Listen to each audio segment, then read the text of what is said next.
महिला आरक्षण बिल गिरा, विपक्ष के खिलाफ हल्ला बोल। नमस्कार, मैं अर्चना और आप देख रहे हैं हंगामा टाइम्स। लोकसभा में जब महिला आरक्षण बिल गिरा तो पूरे लोकसभा में हाहाकार मच गया।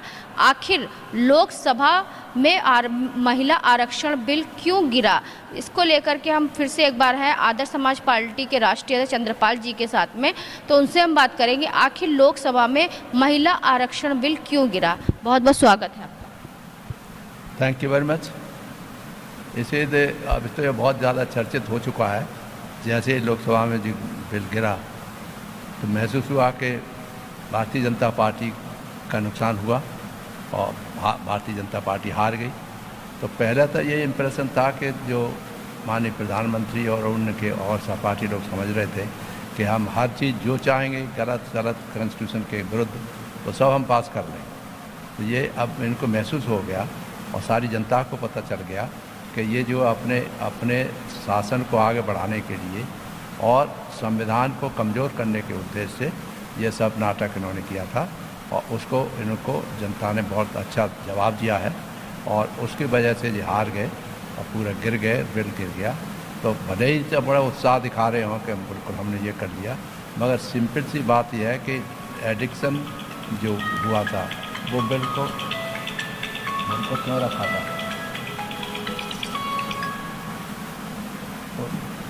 उसको क्यों रखा। सवाल यह है, जब आप महिला आरक्षण बिल पे पहले 2025 में संभवतः पास हो चुका था, सब कुछ होना चाहिए था, तो जनगणना होनी थी, तो जनगणना बीच में लटक गई और न हुआ, अभी तक कोई काम नहीं हुआ। और बीच में अचानक ये आ गया कि साथ तीनों सब बिल जो है एक साथ इंट्रोड्यूस कर। आपको क्या लगता है जनगणना होना कितना आवश्यक है? जनगणना तो बात की बात है, फिर पहले इसको कर लें।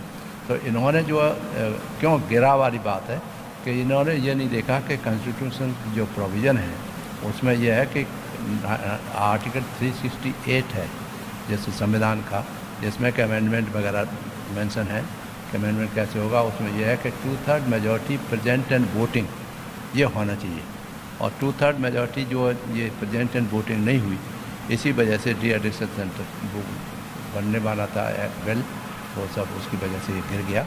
अब ये जिस समय गिरा उसी समय आपने देखा होगा महिलाओं का जो पक्षधर थी भाजपा की, वो सब हंगामा करने लगी कि ये तो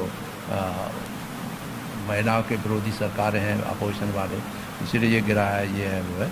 मगर अपोजिशन वाले कह रहे हैं कि हम तो अपने तो सबको बचाना ही है ना, कि वो महिलाओं के सबके सब सपोर्टर्स माने जाते हैं। सब कहते हैं कि हम तो चाहते थे तुमने बिल पास कराया पहले 25 में, उस बिल के आधार पर जनगणना करा के आप जो करा देना चाहिए था, उसमें नहीं करे तो ये अब आगे क्या होता है, हंगामा होता रहेगा और मैं नहीं समझता अब इसमें कुछ होने वाला है। जबकि पक्ष में 298 वोट गिरे थे और विपक्ष में 230, तब भी जो है महिला आरक्षण बिल गिर गया लोकसभा में, ऐसा क्यों?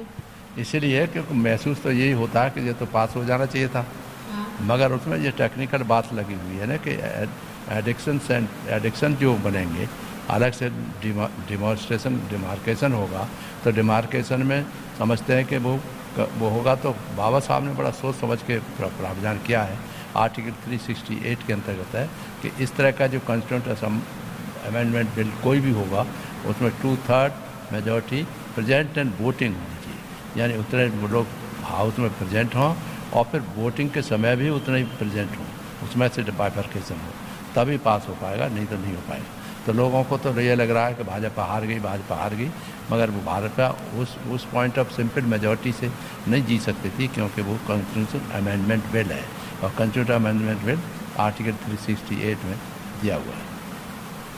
तो जिस तरह से लोकसभा में जब महिला आरक्षण बिल गिरा तो विपक्ष के खिलाफ जो है हल्ला बोल होने लगा, जुलूस निकलने लगा, बहुत से लोगों ने अपना शक्ति प्रदर्शन भी किया, तो उसके बारे में क्या कहना चाहिए? नहीं, वो तो स्वाभाविक है, जब एक बिल गिराया और जो आपको क्या लगता है सही बिल था जो लागू नहीं हो रहा?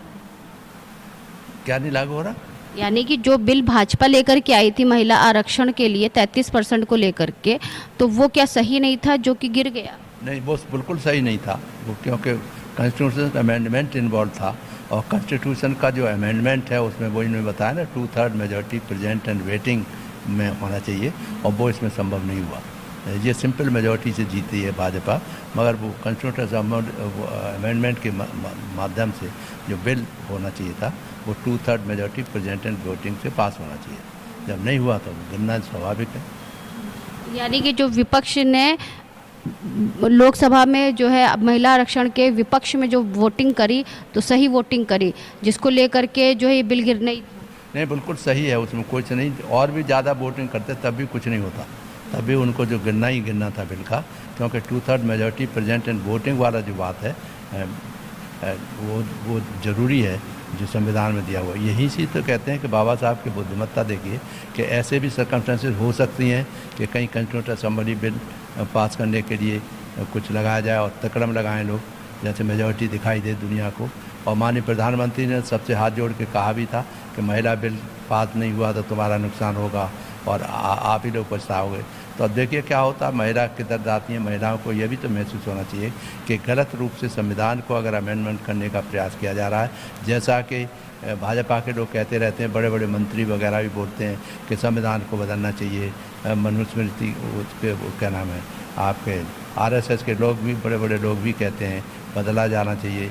पहले भी समीक्षा की गई, उसमें संविधान समीक्षा क्यों, तो ये हम ही ने प्रश्न उठाया था, कई जगह सेमिनार किए गए थे, सबको पता है कि संविधान समीक्षा क्यों। तो संविधान समीक्षा का कोई औचित्य नहीं है।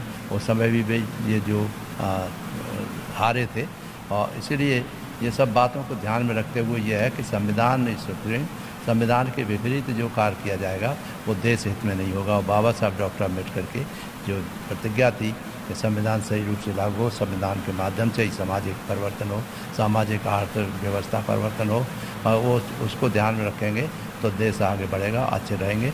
और नवयुवकों को और नवयुवतियों को समझना चाहिए कि जो भाजपा कहती है इसका मतलब ये थोड़ी है कि सब चीज़ सही है।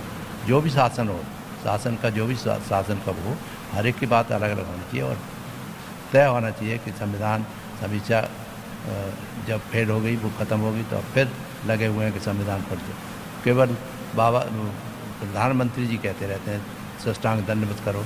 हम कहते हैं कि संविधान के अगर आप ऐसे ही करते हो तो संविधान के विरोधी लोगों को जो भावना रखते हैं और रास्ता ढूंढना चाहते हैं कि किसी तीसरी तरह संविधान को कमज़ोर किया जाए, इसको किया जाए, उनको समझाइए, उनको न कराया जाए और उनके खिलाफ कार्रवाई करिए। हमने तो कई बार बोला है, लिखा है कि संविधान के जो भी विरोध में बोले, आपके भाजपा के लोगों चाहे किसी पार्टी का कोई सदस्य हो जो बोलता है, इसका मतलब है वो देश का हित वाला नहीं है, देश का द्रोह है, देश का द्रोही है। और जो संविधान एक बार बन गया है, एस्टेब्लिश संविधान है, जो सारे संसार में इसको तारीफ़ें होती हैं, हर जगह मूर्तियाँ लगाई जा रही हैं सम्मान में। तो ये सोच जिनकी छोटी है कि संविधान बदलो, तो ये बहुत ही ख़राब बात है और ये देश के हित में नहीं है। तो सभी देशवासियों से क्या अपील करना चाहेंगी, जिस तरह से लोकसभा में आपका महिला आरक्षण बिल गिरा, उसके बाद में महिलाओं में एक अलग सा आक्रोश है? देखिए, महिलाओं के आरक्षण बिल गिर जाने के बाद महिलाओं का थोड़ा सा ये समझ रहे होंगी कि उनका नुकसान हुआ, उनका क्या हुआ है। तो उसमें लोगों ने कहा, साफ कहा अपोजिशन वाले लोगों ने कि जो बिल गिरा है उसके स्थान पे आप तो 25 में जो बिल पास हुआ था जिसमें महिलाओं के आरक्षण देने की बात तय हो गई थी, उस तरह का बिल ला करके रखिए जिससे संविधान का अमेंडमेंट इन्वॉल्व ना हो। संविधान का अमेंडमेंट इन्वॉल्व होने से तो फ़ौरन शर्त आती है कि 2/3 मेजॉरिटी प्रेजेंट एंड वोटिंग होना जरूरी है आर्टिकल 368 में। ये बहुत ज़रूरी है। इसलिए महिलाएं जो पढ़ी लिखी महिलाएं उनको तो बिल्कुल संविधान पढ़ लेना चाहिए फ़ौरन ही, इससे पहले कि गुमराह हो और तमाम हंगामे होते रहें और मार्केट खून खराबा हो। ये नहीं होना चाहिए। तो ये थे हमारे साथ में आदर्श समाज पार्टी के राष्ट्रीय चंद्रपाल जी से, जिनसे हम खास बातचीत करने के लिए आए थे। विधानसभा चुनाव से पहले जिस तरह से लोकसभा में महिला आरक्षण बिल को लेकर के इतना बड़ा हल्ला बोल हुआ, जहां पे महिला आरक्षण बिल गिर गया, 230 वोट मिले उनको विपक्ष में और 298 वोट मिले पक्ष में, लेकिन 298 के बावजूद भी 230 वोट विपक्ष में होने के बावजूद ये जो है बिल गिर गया। तो इसको लेकर के हमने आज बात की चंद्रपाल जी से। ऐसे खास मुद्दों पे, देश विदेश के खास मुद्दों पे हम उनसे बात करते रहेंगे। जिस तरह से उनकी आदर्श समाज पार्टी बाबा साहब जी के विचारधाराओं पे बनी और बाबा साहब के विचारधाराओं को लेकर के चल रही है, तो उन्होंने कहा जब उनकी पार्टी आएगी तो जितने भी संविधान में बाबा साहब के अधिनियम है और कानून बनाए गए हैं संविधान निर्माता के द्वारा, तो उनको लागू करने के लिए वो प्रयासरत रहेंगे। तो इसी के साथ मैं अर्चना आपसे जानना चाहूँगी। धन्यवाद, बने रहिएगा हंगामा टाइम न्यूज़ चैनल साथ में। ऐसे हम आपको दिखाते रहेंगे कि उत्तर प्रदेश के अंदर लखनऊ में क्या खास हो रहा है। हंगामा टाइम्स की तमाम खबरों को देखने के लिए हंगामा टाइम्स को सब्सक्राइब कर लीजिए और बेल आइकन दबा लीजिए। अगर आपको ये वीडियो अच्छा लगा हो तो लाइक बटन प्रेस कर अपनी प्रतिक्रिया हमारे कमेंट बॉक्स में देना मत भूलें।